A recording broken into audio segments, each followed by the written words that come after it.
चलिए जी, स्टार्ट करते हैं अपने टॉपिक को आज ये चैप्टर जो है हमारा खत्म हो जाएगा। लास्ट क्लास में हमने आपको डिक्शनरी टॉपिक के बारे में बहुत सारी टास्क परफॉर्म करना बताया था। आज हम आपको डिक्शनरी के कुछ फंक्शंस बताएंगे।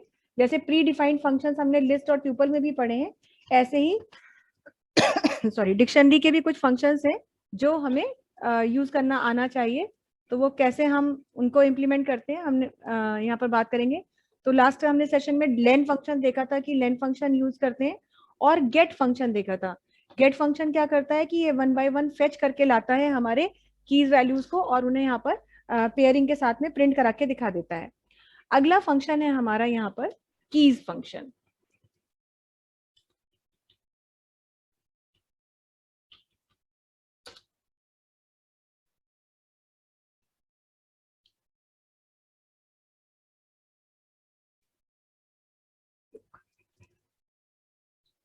एक आइटम्स फंक्शन भी है, पहले वो कर लेते हैं। नेक्स्ट फंक्शन है हमारा आइटम फंक्शन। ये क्या करता है आपका? हाँ बताइए शुभांकर, क्या हुआ? कोई प्रॉब्लम है Shubhankar? No ma'am, no ma'am, कुछ हो रहा था क्या? हाँ जी, आपने हैंड रेज किया था। ओ, चेक कर रहा था। अच्छा, चेक करो बीच बीच में कि क्या क्या ऑप्शन काम कर रहे हैं क्या नहीं कर रहे हैं। हाँ चलिए, एक आइटम्स फंक्शन होता है जो डिक्शनरी के आइटम्स को आइटम वाइज की वैल्यू पेयरिंग में ये भी आपको जो है प्रिंट कराने में हेल्प करता है। तो यहाँ पर जो है अगर आपको ये काम करना है बिल्कुल उसी तरीके से हम यूज करेंगे। एक डिक्शनरी ले लेते हैं यहीं से। सपोज ये हमारी डिक्शनरी प्रिंट करा रहे हैं यहाँ पर, और अब हम जो है यहाँ पर एक लिस्ट के फॉर्म में अब हमें डिक्शनरी को कन्वर्ट करना पड़ेगा। लिस्ट के लिए यहाँ पर हमने करा, और हमारी डिक्शनरी का नाम है डी डॉट आइटम्स हम यूज करेंगे।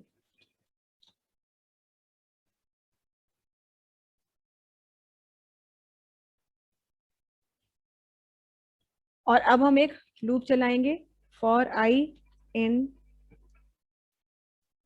एल और प्रिंट आई, रन कराएंगे। तो आइटम्स फंक्शन क्या करता है कि जो भी हमारे लिस्ट आइटम्स होते हैं और डिक्शनरी के जो आइटम्स होते हैं उनको एक लिस्ट के जो है ये आपको यहाँ पे आइटम वाइज मतलब पेयरिंग के साथ में दिखा देता है कि जैसे हमने वहां पर लिया था सैलरी, एज और नेम, तो वो सारी चीजें जो है वो यहाँ पर आपको दिखाता है इस तरह से। तो ये एक आइटम्स फंक्शन होता है जिसे आप यूज करते हैं। आइटम्स के बाद नेक्स्ट हमारा जो फंक्शन है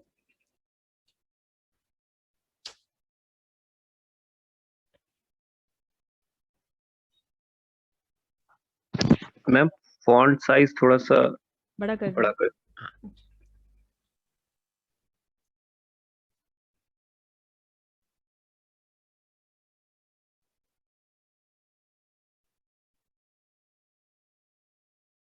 अभी ठीक है? यस मैम, ठीक। आइटम्स फंक्शन के बाद में नेक्स्ट आपका है कीज फंक्शन। कीज फंक्शन नाम से ही पता चल रहा है कि किसी भी डिक्शनरी की अगर आपको कीज देखनी है, सिर्फ कीज को ही डिस्प्ले करना है, तो आप यहाँ पर कीज के लिए कीज फंक्शन का यूज कर सकते हैं। ये है यहाँ पर सेम, हम अपनी डिक्शनरी ले लेते हैं, ये हमने यहाँ पे लिया है। अब यहाँ पर हमें पता ही है कि कीज में हमारी कौन कौन सी कीज पड़ी हुई है। एक सेल है, एक एज है और एक नेम है। तो यहाँ पर आपको क्या करना है, अब पहले हम अपनी ओरिजिनल डिक्शनरी जो है उसे प्रिंट करा लेते हैं, और उसके बाद में अब हम इसकी अगर कीज प्रिंट कराना चाहते हैं तो क्या करना होगा, प्रिंट डिक्शनरी का नाम डॉट कीज और ब्रैकेट क्लोज करेंगे, और उसके बाद में जो है यहाँ पर इसको हम रन करेंगे। और जब रन करके हम देखेंगे तो देखिए पहले ओरिजिनल डिक्शनरी आपकी प्रिंट हुई है, और उसके बाद में यहाँ पर जो है वो बता रहा है कि आपकी डिक्शनरी की कीज कौन सी हैं। तो एक कीज जो है आती हैं आपकी एक लिस्ट के फॉर्म में।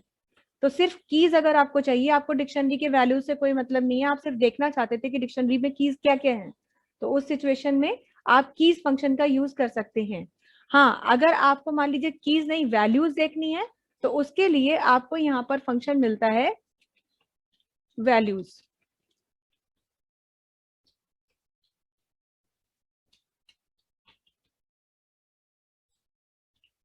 यही हमारी डिक्शनरी है, इसको हम प्रिंट करा रहे हैं। और अब हमें चाहिए इसकी वैल्यूज, तो सेम बिल्कुल जैसे हमने पहले किया, यहाँ पर हम लिखेंगे print dictionary name dot values ये। और अब आप इसको रन कराइए।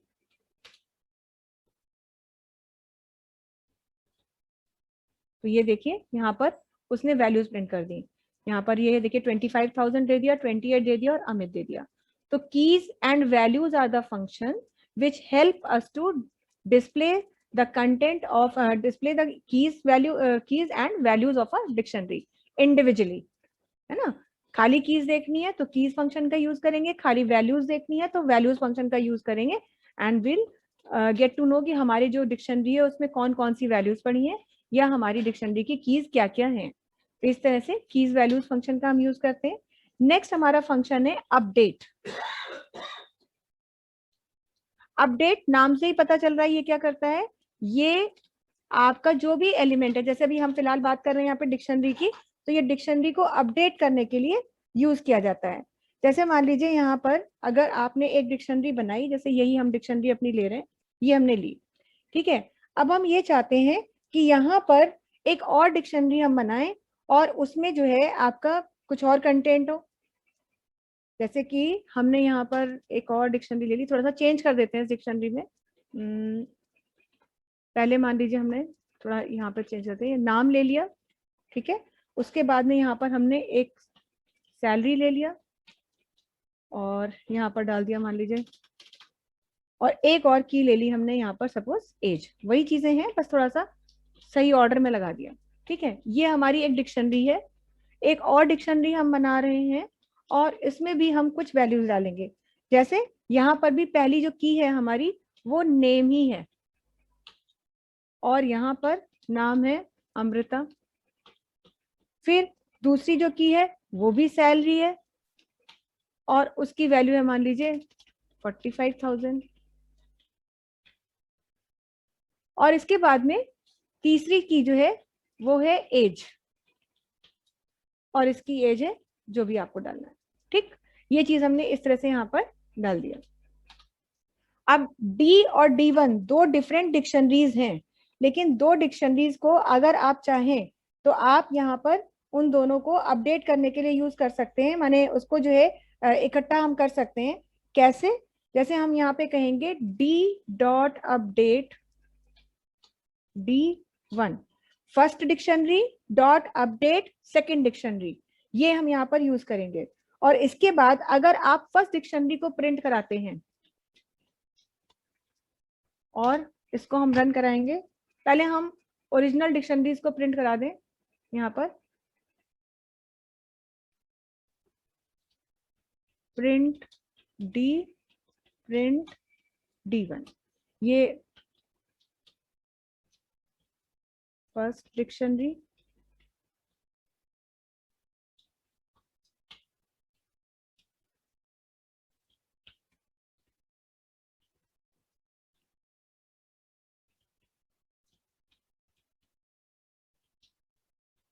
और सेकेंड डिक्शनरी, और उसके बाद हमने D.update D1 किया और हम फिर D को प्रिंट करा रहे हैं।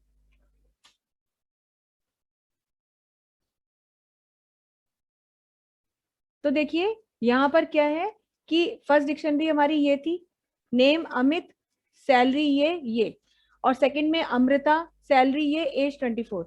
लेकिन जब हमने D.update D1 किया तो उसमें क्या हुआ कि D के कंटेंट्स यानी फर्स्ट डिक्शनरी के कंटेंट्स रिप्लेस हो गए सेकंड डिक्शनरी के कंटेंट से। अब सेकंड डिक्शनरी के कंटेंट है अमृता, सैलरी ये, तो वो सारी चीजें जो है आपकी आ गई। लेकिन आप जब भी इस तरीके से किसी एक डिक्शनरी के बेसिस पर कोई दूसरी डिक्शनरी अपडेट करते हैं तो आपको सिर्फ एक कंडीशन याद रखनी है कि दोनों डिक्शनरीज की जो कीज हैं वो सेम होनी चाहिए, ठीक है। तो ये आपने यहाँ पर लिया और इस तरह से आप करते हैं। अब अगर आप यहाँ पर दूसरी डिक्शनरी को प्रिंट कराएं माने हम यहाँ पे D1 को प्रिंट करा के देखें तो क्या करेगा ये, तो D1 जो है आपका वो जैसा था वैसा ही रहेगा, उस पर कोई फर्क नहीं पड़ा, वो इसी तरीके से रहेगा जैसा पहले से बना हुआ था। लेकिन आपने फर्स्ट डिक्शनरी को रिप्लेस किया और उसमें सेकंड डिक्शनरी डाल दी, ठीक। ये तो तब हुआ जब आपने यहाँ पर दोनों की कीज सिमिलर रखी थी। बाय चांस अगर हम कीज डिफरेंट रखते हैं तो क्या होता है, जैसे मैम यहाँ जहाँ पे अपडेट किया है D1 डी और उसके बाद अपडेट D1, हाँ तो वहाँ पे उन दोनों को रिप्लेस कीजिए मैम एक बार। D1 उसके बाद D1 के कंटेंट D में आ जाते हैं। Yes ma'am. ठीक है, जो नाम आप अपडेट फंक्शन में डालते हैं डिक्शनरी का उस ये समझ में आया। मैं कहना चाह रहा हूँ कि इसको अपडेट कीजिए आप, मतलब डी को, अच्छा केवल डी, इन दोनों को आपस में रिप्लेस कीजिए। देखते हैं क्या।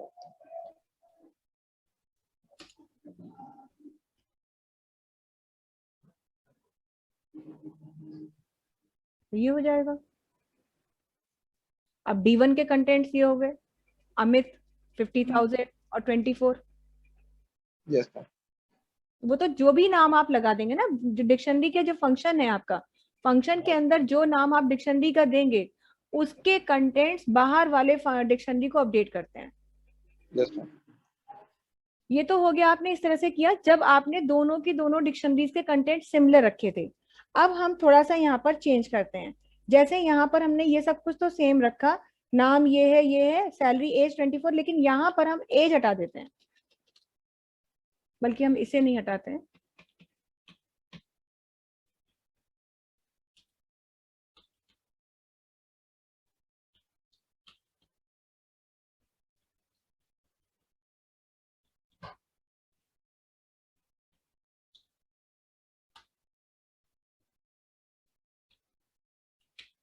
एक बार दोबारा से बनाया और अब हम यहाँ पर मान लीजिए ये एक की इसमें से रिमूव कर देते हैं और एक नई की यहाँ पे डाल देते हैं कि मान लीजिए नई की है डिपार्टमेंट। ठीक है, और डिपार्टमेंट में मान लीजिए डाल दिया हमने मार्केटिंग, कुछ भी हमने वैल्यू डाल दी, ये तो हमारी अपनी मर्जी है। अब दोनों कंटेंट्स, दोनों जो हमारी वो हैं डिक्शनरीज हैं, उन दोनों के कंटेंट्स डिफरेंट हैं, ऑलमोस्ट बिल्कुल सिमिलर नहीं है, थोड़ी चीजें डिफरेंट है। अब हम यहाँ पे क्या कह रहे हैं, पहले दोनों डिक्शनरीज हमने करी और अब हम यहाँ पे कह रहे हैं कि डी डॉट अपडेट D1।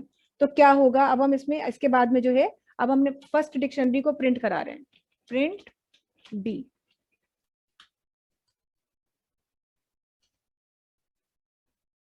तो देखिए यहां पर ये क्या कर रहा है, आप लोग देख पा रहे हैं अब ये स्क्रीन,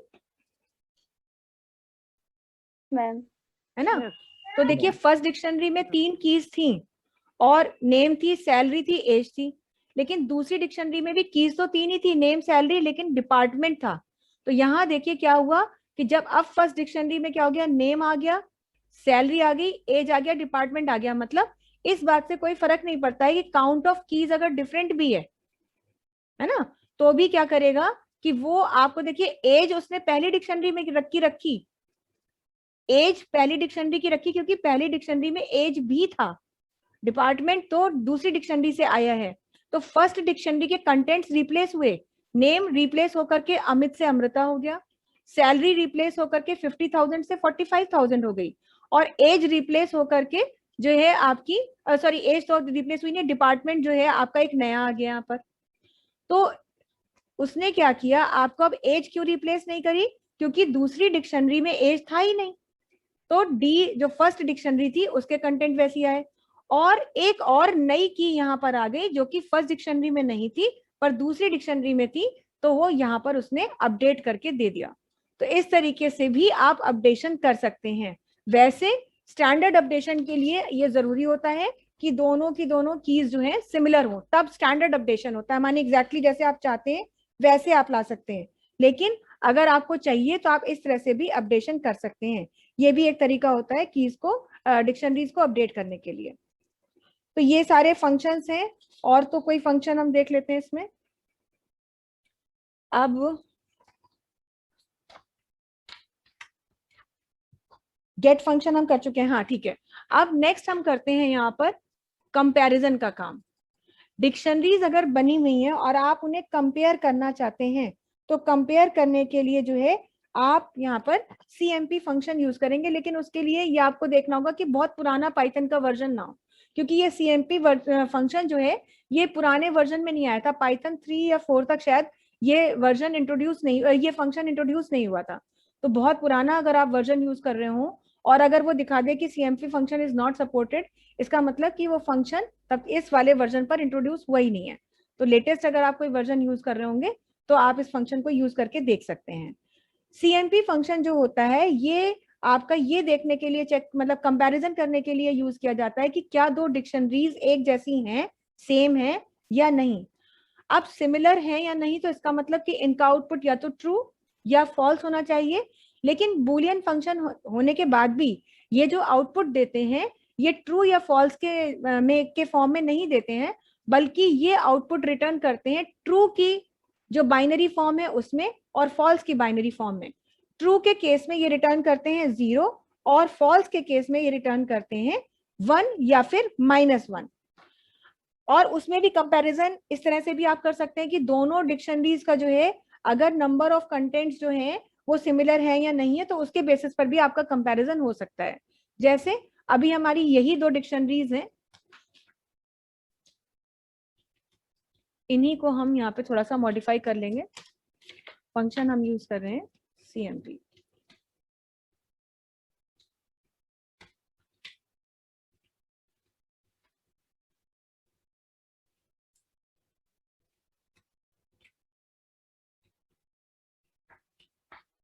ये है हमारी, ठीक है। और हमने क्या किया है कि पहली वाली में 3 फील्ड्स हैं और दूसरी वाली में भी 3 कीज हैं, ठीक। और यहाँ पर अब हम कहते हैं print CMP first dictionary comma second dictionary. इसे रन कराएंगे।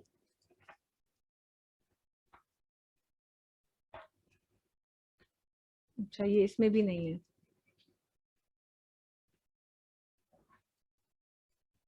ये जो हम देख रहे हैं देखिए इसमें कुछ अगर ये सपोर्ट नहीं कर रहा होगा CMP फंक्शन तो ये इस तरह से name CMP is not defined बता देगा। तो ये जो है आपका मतलब जो है एक्चुअली ये फंक्शन पहले था, इसमें CMP फंक्शन था, लेकिन बाद में आकर के इस फंक्शन के साथ थोड़े कॉन्ट्रडिक्शंस हो गए। कई जगह पर ये फंक्शन सक्सेसफुली काम नहीं कर रहा था। जैसे मान लीजिए कि काउंट ऑफ अगर कीज जो है उसमें कोई प्रॉब्लम आ रही है या सही ढंग से ये आउटपुट नहीं रिटर्न कर रहा था, तो उसके लिए जो है उसके प्रॉब्लम्स होने की वजह से CMP फंक्शन को रिमूव कर दिया गया। तो इसीलिए ये आप पुराने वर्जन पे तो देख सकते हैं, नए पे नहीं देख पाएंगे। तो CMP इसीलिए बता रहा है यहाँ पर अगर आपका वर्जन सपोर्ट नहीं कर रहा होगा तो इसी तरह से एरर आ जाएगी, name CMP is not defined.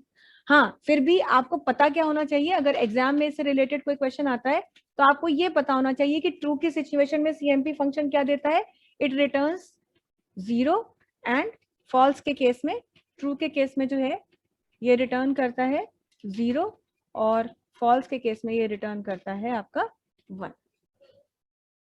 तो ये आपका फंक्शन है CMP। दो डिक्शनरीज सेम हैं या नहीं, दो डिक्शनरीज को कंपेयर करने के लिए इस फंक्शन का यूज किया जाता है। जैसे यहाँ पर अगर ये फंक्शन चलता तो ये फॉल्स देता, मतलब 1 देता।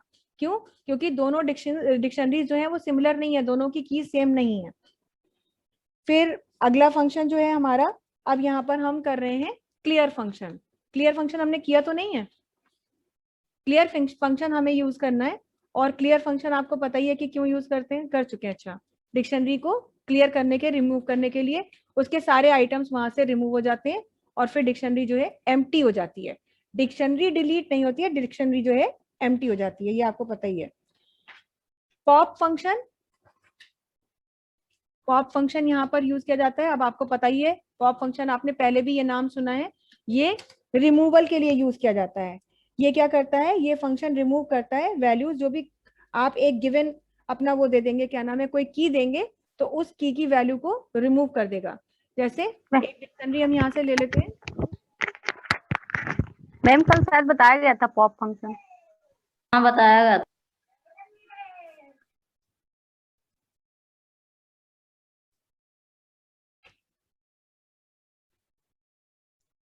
नहीं, पॉप फंक्शन आपको, अच्छा मैम बताया गया।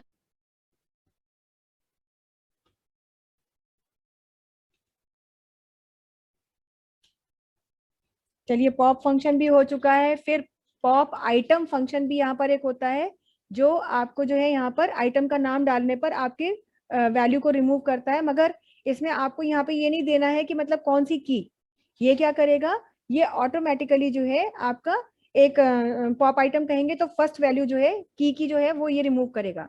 जैसे अगर आप यहाँ कह देते हैं डी डॉट पॉप आइटम, ये आपको लिखना है यहाँ पे। पॉप फंक्शन से तो क्या करते हैं कि वो जो आप यहाँ पे की वैल्यू डालते हैं उसे रिमूव करता है, लेकिन अगर आप पॉप आइटम फंक्शन यूज करते हैं तो पॉप आइटम फंक्शन के अंदर आपको कोई की वैल्यू नहीं डालनी होती, और उसके बाद आप सिर्फ यहाँ पर अगर अपनी डिक्शनरी को प्रिंट कराएंगे,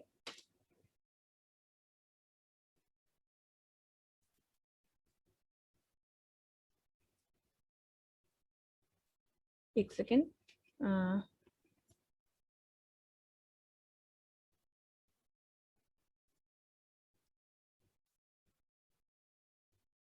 पर ओरिजिनल डिक्शनरी भी प्रिंट करा देते हैं।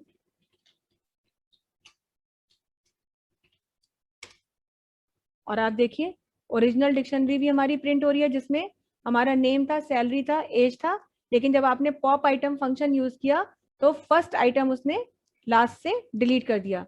तो ये पता ही है कि अगर हम कोई नंबर नहीं डालते हैं तो लास्ट से एलिमेंट डिलीट होते हैं, ये आप पहले भी देख चुके हैं। तो इस तरह से पॉप आइटम फंक्शन आप यूज करते हैं। तो इसके साथ ही आपका ये चैप्टर्स जो है सब खत्म हो गया है, ये डिक्शनरी का। और इसके जितने भी आपके जो है फंक्शंस हैं, ये सब आप इस बात के बेसिस पर अच्छे से समझ लीजिएगा कि कौन सा फंक्शन क्या काम करने के लिए यूज किया जाता है।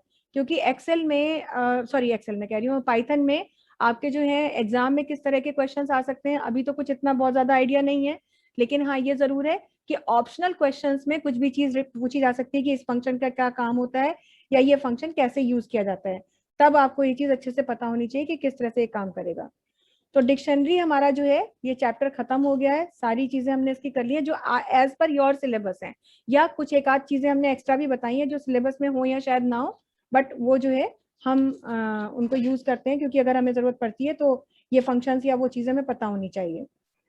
चलिए अब हम आपको एक और यहाँ पर क्वेश्चन करा रहे हैं, एक सैम्पल क्वेश्चन करा रहे हैं, जिसमें हम लिस्ट के बेसिस पर, हम एक लिस्ट होगी हमारे पास, दो तीन लिस्ट हम ले लेंगे और उन लिस्ट के बेसिस पर हम डिक्शनरी को क्रिएट करेंगे और काम करेंगे।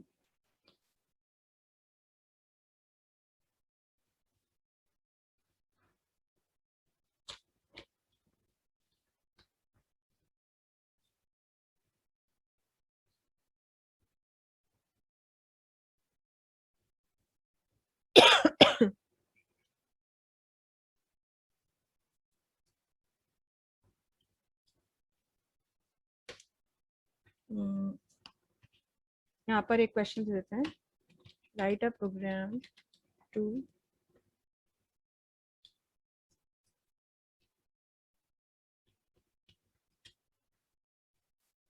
add 3 lists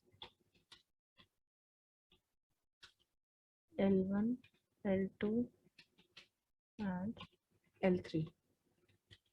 ये लिस्ट हमारे पास ऑलरेडी है, इनके कुछ भी हम एलिमेंट्स ले लेते हैं। A, B, C। पहली लिस्ट के एलिमेंट्स ये हैं, दूसरी लिस्ट के एलिमेंट्स हमारे यहाँ पर X, Y, Z, और तीसरी लिस्ट है जिसके एलिमेंट्स हैं आपके 2, 3 and 4।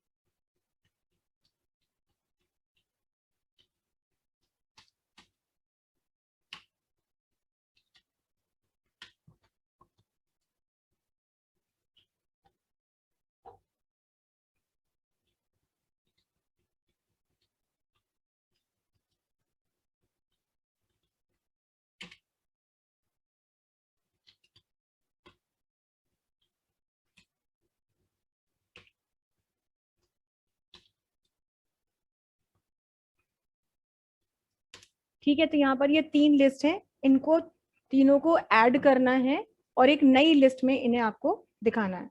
तो सबसे पहले हम अपनी लिस्ट डिक्लेयर कर देते हैं। L1 है, L2 है और L3 है। पहले L1 के एलिमेंट्स ले लेते हैं। L1 में हमारा A, B और C। इसके बाद हम अपने नेक्स्ट लिस्ट के एलिमेंट्स लेते हैं। इसमें है X, Y और Z।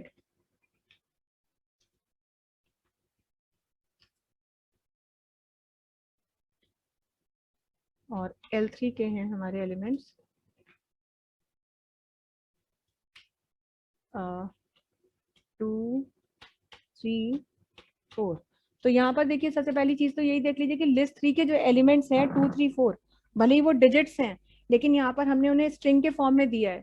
क्यों दिया है? क्योंकि यहाँ पर डिजिट्स मतलब हम ये तीनों स्ट्रिंग्स की लिस्ट ले रहे हैं, तो ये नंबर्स भी स्ट्रिंग के फॉर्म में दिए जा सकते हैं, ऐसा नहीं है। ये नंबर यहाँ स्ट्रिंग की तरह ट्रीट होंगे।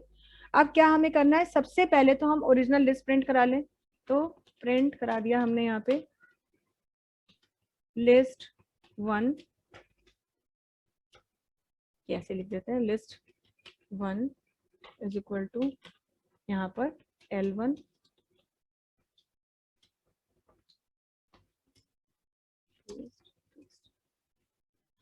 L2 एंड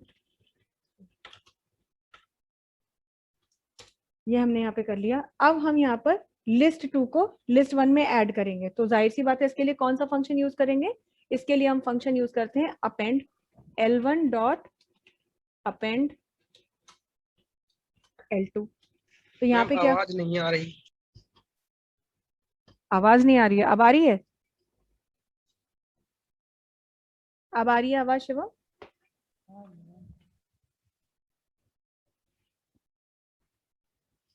हेलो मैम उनका नेटवर्क डाउन होगा, आवाज आ रही है आपकी। मैम आवाज नहीं आ रही है। आपका नेटवर्क डाउन होगा, आपको इसीलिए आवाज नहीं आ रही है, बाकी बच्चों को आवाज आ रही है, चेक कर लीजिए एक बार। मैम आ रही है अब आ रही है? अच्छा चलिए, तो यहाँ पहले हमने क्या किया है, L1 डॉट L2 करा है। अब इसके बाद में हम लिस्ट 3 को L1 में ऐड करेंगे, तो इसके लिए फिर हम यहाँ पे कहेंगे L1 डॉट इंसर्ट, क्योंकि अब हमें ये भी तो करना है ना कि ऑर्डर वाइज उन्हें अरेंज करना है और बिगनिंग में हम डालना चाहते हैं, तो यहाँ पे कहेंगे L1 डॉट इंसर्ट। और इसमें करना क्या है, हमको लिस्ट 3 को अपेंड करना है, तो यहाँ कहेंगे 0, L3। क्यों? क्योंकि 0 का मतलब है फर्स्ट इंडेक्स पर, लिस्ट के L1 के फर्स्ट इंडेक्स पर इंसर्ट करिए। किसे इंसर्ट करिए? L3 को। अपेंड फंक्शन में और इंसर्ट फंक्शन में आपको हमने बताया था ना, यही तो अंतर है। अपेंड में आप क्या करते हैं, अपेंड में आप हमेशा लिस्ट के लास्ट में ही एलिमेंट को ऐड कर पाते हैं, लेकिन इंसर्ट फंक्शन में आप क्या करते हैं कि जो भी इंडेक्स वैल्यू आप देते हैं उस इंडेक्स वैल्यू पे आपका जो लिस्ट एलिमेंट है वो इंसर्ट हो जाता है। तो यहाँ 0, L3 लिखने का मतलब ये है कि L1 में इंसर्ट कीजिए 0th इंडेक्स पोजीशन पर, क्योंकि हमने कहा ना कि पहले L3 आए, फिर L2 के एलिमेंट्स आए और फिर L1 के एलिमेंट्स आए। तो 0th इंडेक्स पोजीशन पर पहले आप L3 को लाइए और उसके बाद में, और L2 तो है ये, तो L2 शिफ्ट हो जाएगा, वो नेक्स्ट पोजीशन पर चला जाएगा। अब सारी चीजों को प्रिंट, मतलब हमने इंसर्शन तो कर ही दिया है, अब हमें क्या करना है, अब सिर्फ हमें प्रिंट कराना है। तो हम यहाँ पर अब प्रिंट कराएंगे L1 को। L1 L2 ओरिजिनल लिस्ट तो हम यहाँ पे पहले प्रिंट करा के देख ही चुके हैं, अब बस हमने यहाँ पे ये किया और अब हम इसे जो है यहाँ पर आपको दिखाते हैं ये विंडो। तो देखिए यहाँ पर हमारी पहली लिस्ट के कंटेंट ABC थे, दूसरी लिस्ट के कंटेंट XYZ थे और तीसरी लिस्ट के कंटेंट थे 2, 3, 4। लेकिन अब हमने सबसे पहले क्या किया था कि L1 डॉट L2 किया था अपेंड फंक्शन से।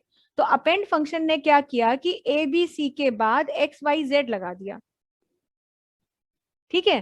तो ABC के बाद XYZ लग गया, लेकिन हमें यह भी कहा चाहिए था कि लिस्ट 1 के एलिमेंट जो हैं वो आपके आए फर्स्ट नंबर पे, सॉरी लिस्ट 3 के एलिमेंट जो हैं वो फर्स्ट नंबर पे आए। तो इसके लिए ही हमने क्या किया था, L1 डॉट इंसर्ट किया था और 0, L3 किया था। तो उससे क्या हुआ कि जो हमारा ये L3 के कंटेंट थे ये L1 की 0th इंडेक्स पोजीशन पर आ गए।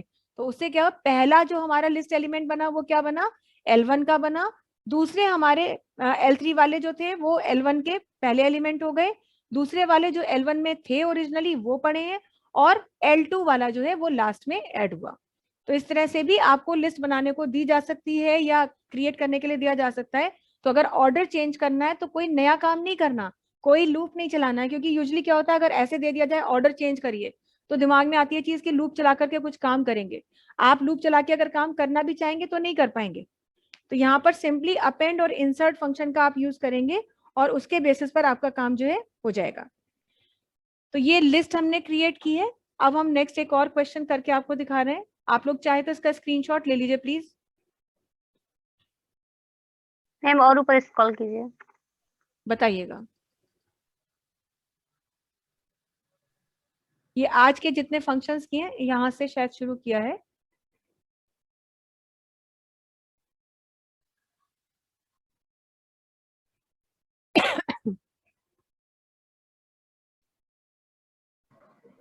ऊपर कीजिए।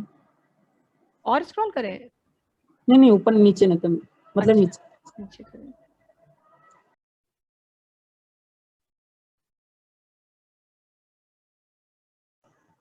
One minute.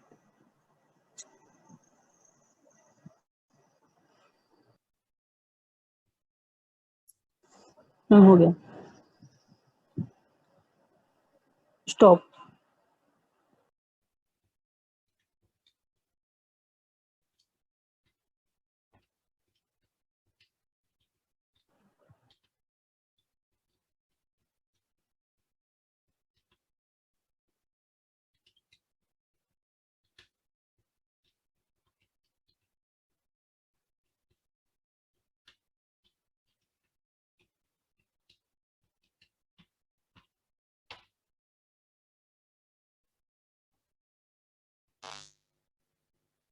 ठीक है, ये हमारा एक नेक्स्ट जो क्वेश्चन है ये एक डिक्शनरी पे बेस्ड क्वेश्चन है।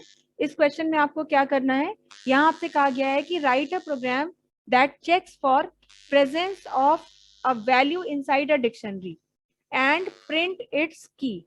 यानी आपको एक डिक्शनरी बनानी है। पहले से मान लीजिए आपके पास कोई डिक्शनरी बनी हुई है, आप वैल्यू मांग भी सकते हैं, आपको बता चुके हैं कैसे मांगी जाती है। तो एक डिक्शनरी की वैल्यूज आपको यहाँ पर आपको चेक करना है, एक वैल्यू मांगनी है उसकी, और वैल्यू मांग करके बताना है कि उसकी की क्या है। तो वैल्यू के बेसिस पर आपको की प्रिंट करानी है। तो पहले हम कोई एक डिक्शनरी अज्यूम कर लेते हैं कि भाई क्या डिक्शनरी ले। तो डिक्शनरी के लिए हमने मान लिया डिक्शनरी हमारी जो है वो डी नाम से डिक्शनरी है। कुछ कीज यहाँ पे अज्यूम कर लेते हैं, कुछ भी, जैसे मान लीजिए यहाँ पे हमने कहा कि कुछ हमारे स्टूडेंट्स के नाम है और आगे हम उनके जो है सपोज वो लिख रहे हैं, सब्जेक्ट्स लिख रहे हैं। मान लीजिए 5 स्टूडेंट्स के नाम लेने हैं हमें, XYZ कुछ भी नाम होंगे 5, और उन्होंने कौन सी स्ट्रीम ली है वो आगे उनकी वैल्यूज होंगी। तो नेम्स है कीज और वैल्यूज जो है वो स्ट्रीम्स है। तो पहले कुछ भी 5 नाम ले लेते हैं हम।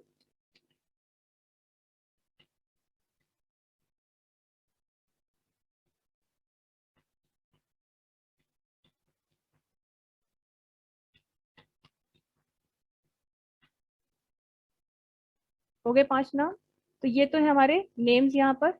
अब यहाँ पर हम इनके सब्जेक्ट्स ले लेते हैं, स्ट्रीम्स ले लेते हैं। तो यहाँ पर मान लीजिए दे दिया हमने CS कॉमा, दूसरा स्टूडेंट जो है इसकी स्ट्रिंग लेनी, इसकी वो लेनी है स्ट्रीम। तो यहाँ मान लीजिए ले लिया हमने पीएड। तीसरा स्टूडेंट है इसकी स्ट्रीम ले ले रहे हैं EVS, सब्जेक्ट्स ले ले रहे हैं कुछ भी है ना, और रजत। तो यहाँ पर इनका ले ले रहे हैं स्पोर्ट्स, राजन, ये ले लिया हमने मान लीजिए। ठीक है, ये हमारे पास। तो पहले तो हम जो हमारी ओरिजिनल डिक्शनरी है उसको हम प्रिंट करा देंगे। अब हमें क्या चाहिए कि आप मांगिए वैल्यू। तो वैल्यू मतलब या तो हम CS या पीएड या EVS, हमें ये चीज चाहिए। तो वैल्यू हम मांगेंगे, जो वैल्यू हम डालेंगे यानी जिस सब्जेक्ट का नाम हम डालेंगे वो किस स्टूडेंट के पास है, वो किस स्टूडेंट ने लिया है, ये प्रिंट होना चाहिए। कीज के बेसिस पर वैल्यूज को प्रिंट कराना तो आपको पता है, लेकिन अब कोई एक स्पेसिफिक वैल्यू के बेसिस पर, सारी वैल्यू नहीं ले रहे, कोई एक वैल्यू हम मांग रहे हैं और उसकी की क्या है ये हमें रिटर्न कराना है। तो सबसे पहले तो हमें मांगना पड़ेगा कि भाई आपको कौन सा यहाँ पर वैल्यू लेना है। तो वैल्यू इनपुट कराने के लिए कोई भी वेरिएबल ले लेते हैं, और वैल्यू क्योंकि स्ट्रिंग के फॉर्म में है तो आपको यहाँ पर इनपुट फंक्शन का यूज करना है। और आप यहाँ पे जो भी अपना मैसेज लिखें, तो हमने लिख दिया एंटर सब्जेक्ट नेम।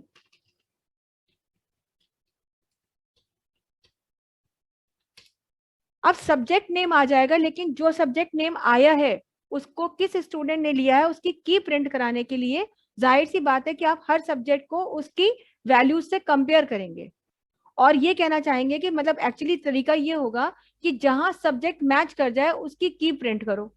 तो इसका मतलब बिना लूप के काम हो ही नहीं सकता, तो आपको लूप चलाना पड़ेगा। लूप चलाने के लिए आपको सबसे पहले तो ये चेक करना पड़ेगा कि क्या जो वैल्यू दी गई है वो वैल्यू हमारी इसके अंदर अवेलेबल है भी डिक्शनरी के अंदर या नहीं। अगर डिक्शनरी के अंदर है वैल्यू तब तो आप कंपेयर कीजिए, मगर मान लीजिए डिक्शनरी के अंदर वैल्यू है ही नहीं तो कंपैरिजन का मतलब ही नहीं बनता, आप सीधे सीधे बता दीजिए वैल्यू डज नॉट एग्जिस्ट। तो सबसे पहले हम ये कंडीशन लगाएंगे कि क्या वैल्यू एग्जिस्ट कर भी रही है, और अगर एग्जिस्ट कर रही है तो चेकिंग करना शुरू करिए। तो सबसे पहले हम कहेंगे इफ अब वैल्यू एग्जिस्ट कर रही है लिस्ट हमारी डिक्शनरी में या नहीं, उसके लिए हमारे पास एक फंक्शन है, वैल्यूज फंक्शन है जिसका हम यूज कर सकते हैं। तो हम यहीं पे कहेंगे कि इफ वी इन मेंबरशिप से हम चेक करेंगे, if v in d dot values, values function check कर रहे हैं, अगर एग्जिस्टेंस है, सॉरी ये डी होगा, हमारी डिक्शनरी का नाम डी है, तो अगर वैल्यू एग्जिस्ट कर रही है डी डिक्शनरी में तो क्या करिए, तो जो भी करना है वो करिए, नहीं तो क्या करिए, तो उसके लिए हमने क्या कह दिया एल्स, नहीं तो क्या करिए, नहीं तो प्रिंट कर दीजिए वैल्यू या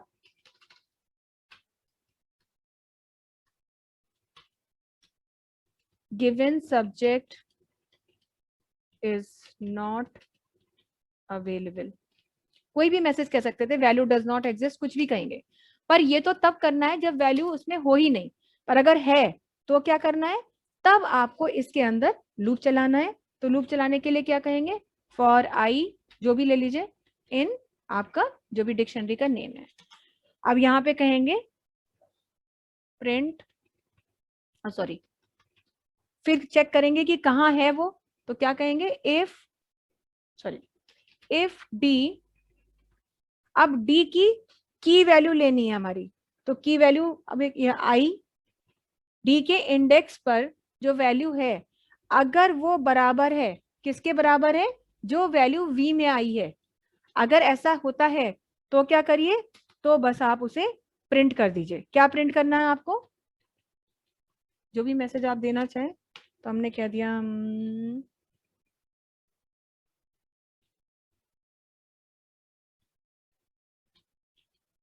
स्टूडेंट नेम इज कॉमा, और इसके बाद आगे मत ढूंढिएगा, आगे काम मत करिएगा, तो यहीं पर इसके लिए कह दिया ब्रेक। और अब हम इसे रन कराएंगे।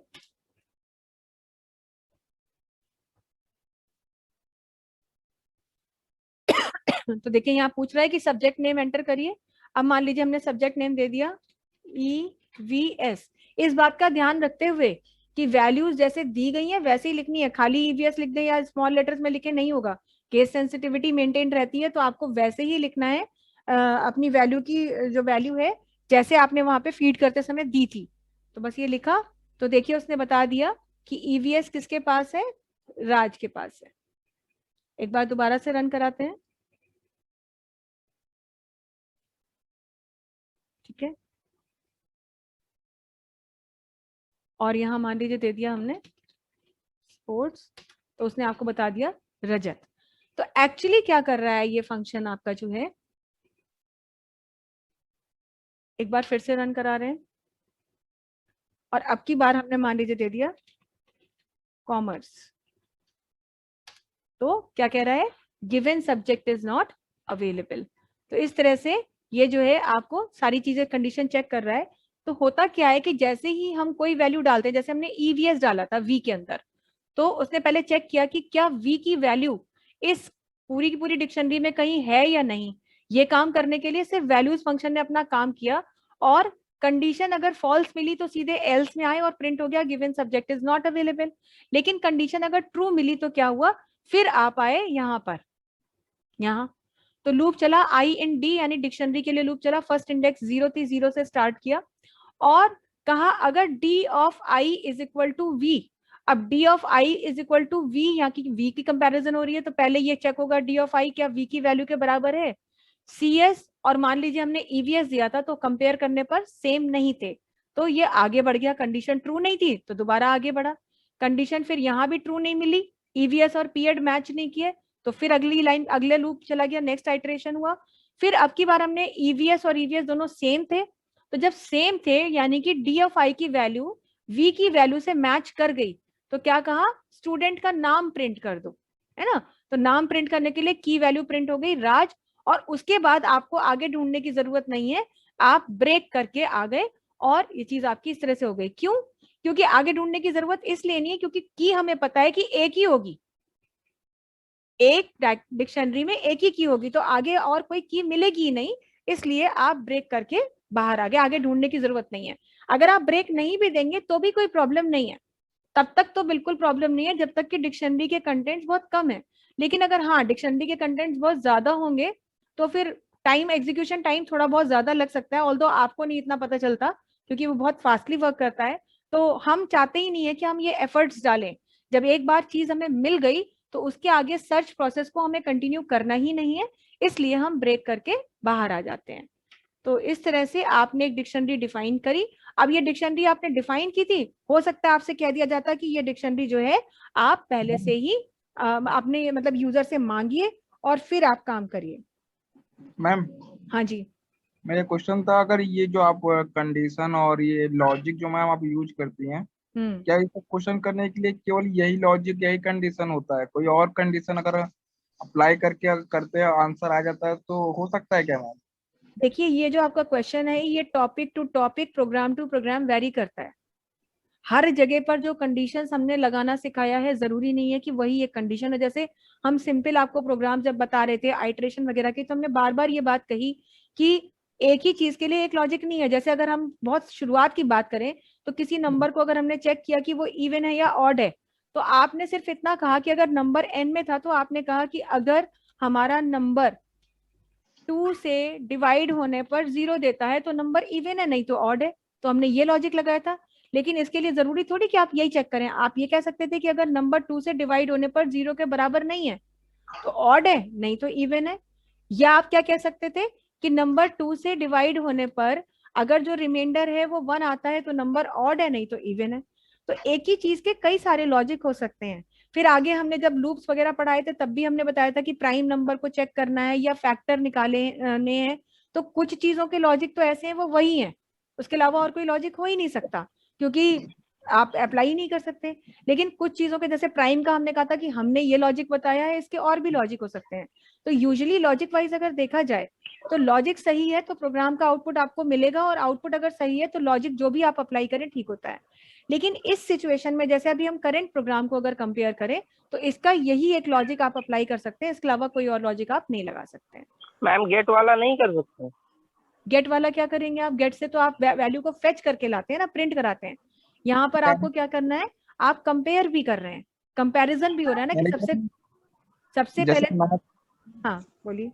जैसे मैथ में से क्वेश्चन मतलब हम लोग करते हैं, सॉल्व करते हैं, सबके लॉजिक या सबके मतलब कंडीशन एक नहीं रखते, इस तरफ से मतलब ये कंप्यूटर का भी लैंग्वेज है ना मैम? हाँ बिल्कुल, देखिए चीजें तो वही हैं लेकिन आप बिल्कुल सिमिलर चीजें नहीं कह सकते कि जैसे मैथ्स में करते हैं वैसे ही यहाँ करते हैं। बहुत सी चीजें मैथमेटिक्स से डिफरेंट है। हाँ लेकिन मैथ्स उतनी ही अप्लाई होती है कि जैसे पता है कि जोड़ने के लिए प्लस का साइन लगाना है, घटाने के लिए माइनस का साइन लगाना है, लेकिन वहां रिमाइंडर निकालने के लिए कभी भी आप मॉडुलस ऑपरेटर नहीं यूज करते हैं। लेकिन प्रोग्रामिंग में आपने सबसे पहला डिफरेंस ही यही देखा कि यहाँ पर मैथमेटिक्स में आप बहुत सी चीजें डिफरेंट करते हैं, आप रिमाइंडर भी निकालते हो और रिमाइंडर का यूज भी करते हो, है ना। तो बहुत सी चीजें वैसे ही हैं लेकिन बहुत सी चीजें डिफरेंट भी हैं, तो लॉजिक भी इसी हिसाब से डिफरेंट होता है। कई बार ये होता है कि एक चीज को कई लॉजिक से निकाल सकते हैं, लेकिन हाँ बोलिए। अगर एग्जाम टाइम में अगर हम लोग जैसे अगर कोई बच्चा मतलब दूसरी लॉजिक लगाता है और मैं दूसरी लॉजिक से इस क्वेश्चन को सॉल्व करता हूँ तो सही होगा ना मैम? वहाँ पे वो देखेंगे ना वो चीज। कि देखिए, लॉजिक बस लॉजिक देखेंगे ना? 99%, 100% तो हम बिल्कुल इसलिए नहीं कह सकते क्योंकि 100% गारंटी किसी चीज की नहीं है ना। लेकिन 99% हम ये कह सकते हैं कि अगर ये, वैसे एग्जामिनर के टेम्परामेंट पे डिपेंड करता है। अब एग्जामिनर भी अगर जो है वो ये माइंडसेट लेके बैठा है कि प्राइम नंबर का एक ही लॉजिक हमें चेक करना है, हालांकि ऐसा होता नहीं है। आपका लॉजिक अगर बिल्कुल ठीक है, भले ही वो दूसरों से अलग है, लेकिन लॉजिक तो नहीं ठीक है और आउटपुट नहीं, इससे कोई फर्क नहीं पड़ता है। हम इस चीज को जो है मान के चलते हैं कि अगर हमारा लॉजिक ठीक है, हमने सही तरीके से चीजों को अप्लाई किया हुआ है, भले ही हम दूसरों से अलग तरह से कर रहे हैं, मगर अगर काम सही कर रहे हैं तो आपको मार्क्स मिलेंगे, उसके मार्क्स आपके नहीं कटेंगे। ठीक है, और किसी का कोई क्वेश्चन है? एक क्वेश्चन और है मैम। बोलिए। मैम EVS ये कौन सा वो होता है मैम, स्ट्रीम होती है? ये स्ट्रीम नहीं, एक सब्जेक्ट है, एनवायरमेंटल साइंसेज होता है। ठीक है, जैसे पीएड फिजिकल एजुकेशन होता है, ईवीएस एनवायरमेंटल साइंसेज होता है। हाँ जी, और कुछ?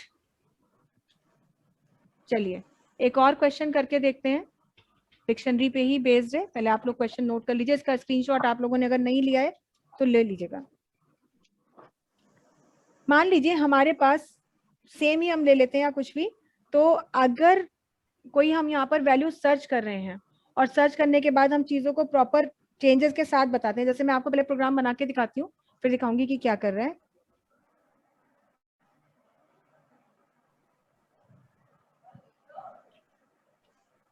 जैसे कि अभी तक हमने कहा कि भाई हम यहाँ पर कोई ऐसा सब्जेक्ट डाल देते हैं, कोई ऐसा स्ट्रीम डाल देते हैं जो हमारी डिक्शनरी में अवेलेबल नहीं है, तो वो क्या मैसेज प्रिंट कर देता है? वो मैसेज प्रिंट कर देता है given values does not exist या given subject is not available, है ना। जो भी हमने लिखा है प्रिंट में वो आएगा। लेकिन मान लीजिए हम चाहते हैं कि प्रोग्राम कुछ ऐसा बनाए कि अगर डिफरेंट भी कोई हम डाल रहे हैं तो वो उस मतलब उनके केसेस वगैरह को मैच ना करे। जैसे हमने कहा कि अभी हम इस चीज में हम ये ध्यान रखते हैं कि ईवीएस अगर लिखा है तो कैपिटल लेटर में ही लिखिए, डॉट लगाए हैं तो डॉट लगाइए। तो अगर मान लीजिए हमसे कहा जाए कि केस की वेरिएशन पे मत डिपेंड करिए, केस अगर सिमिलर ना भी हो भाई, तो कम से कम अगर मैच कर रही है कोई वैल्यू सब्जेक्ट की तो भी आप ये काम करिए। तो इसी प्रोग्राम में अब हम थोड़े से अमेंडमेंट्स करेंगे, थोड़े से चेंजेस करेंगे। तो इसी को मैं लिख देती हूँ यहाँ पर, पहले तो मेक चेंजेस।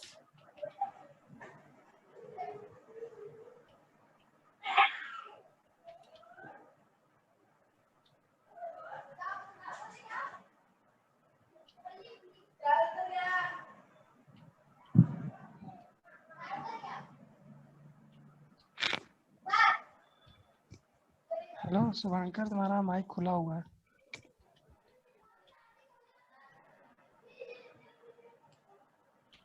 ठीक है, तो केसेस को इग्नोर करके कैसे ढूंढना है वो अगर आपको काम करना है तो इसमें थोड़ा सा आपको प्रोग्राम में चेंज करना पड़ेगा, थोड़ी सी चीजें मतलब यहाँ पर और करनी पड़ेंगी। तो यही लिए ले रहे हैं पूरा का पूरा हमारा जो है डिक्शनरी, यहाँ तक तो हम सब कुछ वही कह देते हैं, क्योंकि भाई हमें एक अपनी डिक्शनरी डिफाइन करनी है, प्रिंट करा दे रहे हैं और सब्जेक्ट का नाम मांग ले रहे हैं। अब यहाँ पर अगर मैच कर रहा है तो क्या करिए, तो फिर हम वही लूप चला रहे हैं अपना फॉर आई इन डी। और अब हमें यहाँ पर जो है ये चेक करना है कि केसेस अगर जो है मैच ना करें तो भी दीजिए।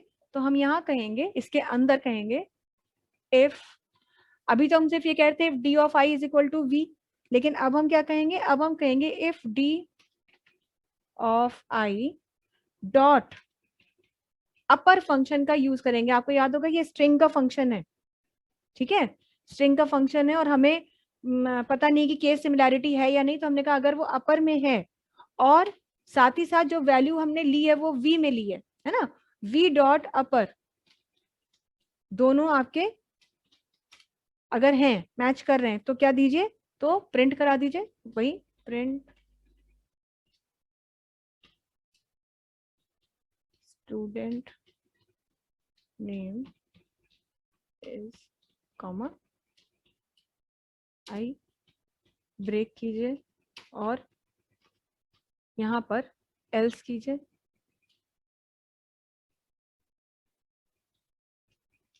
कॉपी करके पेस्ट कर लेते हैं।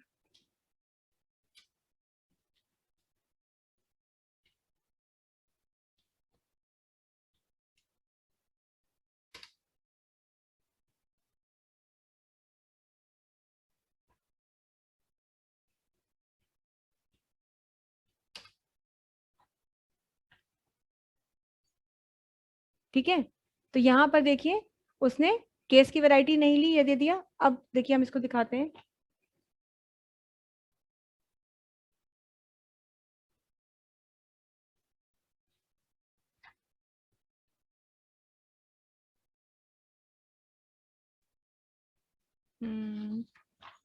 d dot upper is equal to,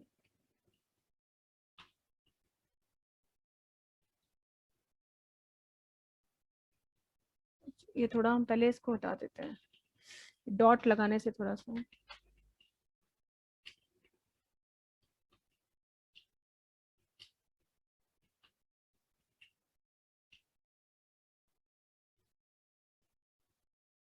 save करते हैं।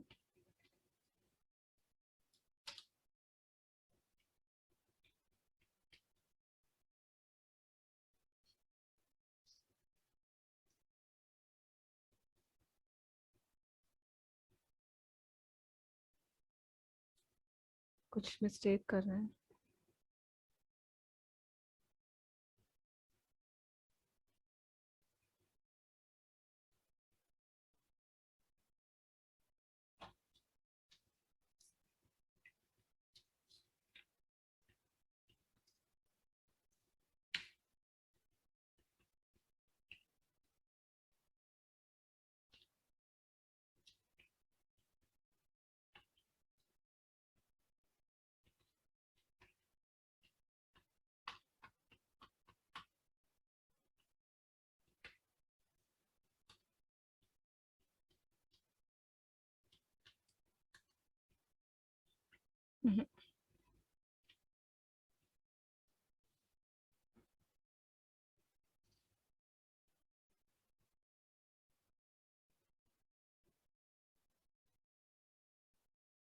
मैच तो नहीं कर रहा है ये।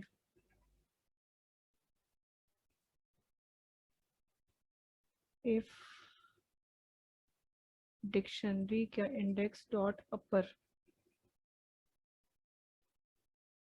Matches to dictionary dot upper value dot upper, अगर लोअर में है, कंडीशन तो हमने दोनों लगाई कि अगर अपर है तो भी प्रिंट करो और लोअर है तो भी प्रिंट करो, इसीलिए यहाँ पर एल्स नहीं लगाया है, सिर्फ ये कहा कि दोनों चीजें चेक करिए, अगर अपर में है तो ये वाली कंडीशन ट्रू हो जाएगी तो यहाँ आएंगे, अगर लोअर में है तो ये कंडीशन ट्रू होगी, यहाँ आएंगे। मैम एलिफ नहीं लगेगा? नहीं नहीं, एलिफ की जरूरत नहीं है, एलिफ तो बिल्कुल ही नहीं लगेगा, क्योंकि आप एक ही कंडीशन तो मतलब एक से ज्यादा दो ही तो कंडीशन है, तो दो कंडीशन में एल्स लगेगा। ये जो एल्स है ये तो इस कंडीशन के लिए लगाया गया है ना, तो एलिफ तो बिल्कुल ही नहीं लगना है। वैसे तो एल्स लगा सकते हैं लेकिन एल्स लगाने की जरूरत नहीं है भाई। हमने कहा अगर हम की वैल्यू जो है ले रहे हैं अपर केस में तो ये कंडीशन ट्रू हो जाएगी, जब ये ट्रू होगी तो यहाँ आएंगे और ब्रेक करके बाहर आ जाएंगे। अगर ये कंडीशन ट्रू नहीं होगी तो ऑटोमेटिकली फिर यहाँ आएंगे ही नहीं, फिर यहाँ सीधे आएंगे, आप एल्स दें या ना दें तो भी यहाँ आ जाएंगे और फिर लोअर को चेक करेगा।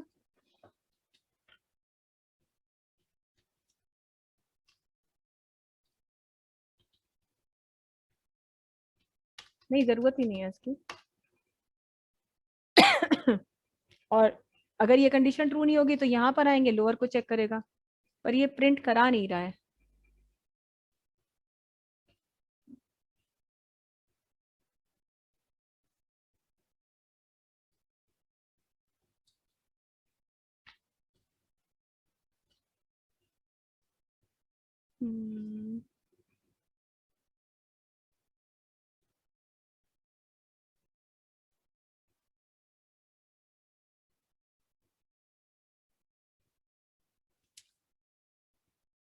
स्क्रीनशॉट तो आप लोग ले ही लीजिए, जो चेंज करना होगा हम बता देंगे। और इसके साथ ही आप लोगों का ये चैप्टर खैर खत्म हो गया, आप लोगों के पास स्टडी मटेरियल है, एक्सरसाइजेस आप लोग लगा रहे हैं। अगला जो चैप्टर है हमारा वो बहुत लेंथी है, फंक्शंस का चैप्टर हम पढ़ेंगे। फंक्शंस जिसमें कि अभी तक तो आपने ये फंक्शंस पढ़े हैं जो आपको बने बनाए मिल रहे थे, वहां पर हम कोई नए ही कॉन्सेप्ट पढ़ेंगे फंक्शंस के चैप्टर का, काफी इंपॉर्टेंट है और एग्जाम के पॉइंट ऑफ व्यू से भी बहुत इंपॉर्टेंट है। मान के चलिए कि आपका एक लॉन्ग क्वेश्चन उसमें से आना ही है प्रोग्राम का, 99% एक क्वेश्चन उसमें से आएगा आपको प्रोग्राम बनाने के लिए, तो कम से कम 7 या 8 नंबर का क्वेश्चन आपको मिलने वाला है उस चैप्टर से। तो बहुत इंपॉर्टेंट चैप्टर है वो हमारा।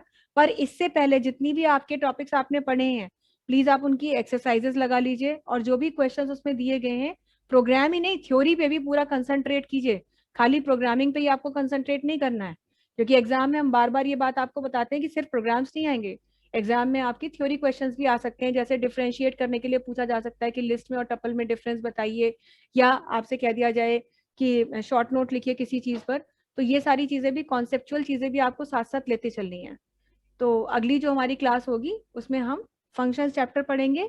मीनवाइल इस चैप्टर को आप गो थ्रू कर लीजिएगा, और अगर कोई डाउट है, कोई क्वेश्चन है तो बताइएगा। ये वाले क्वेश्चन का सॉल्यूशन हम आपको सही तरीके से बता देंगे, क्योंकि हमारे हिसाब से प्रोग्राम बिल्कुल ठीक है, बट वो आउटपुट नहीं दे रहा है, तो एक बार हम देख लेंगे कि क्या प्रॉब्लम है।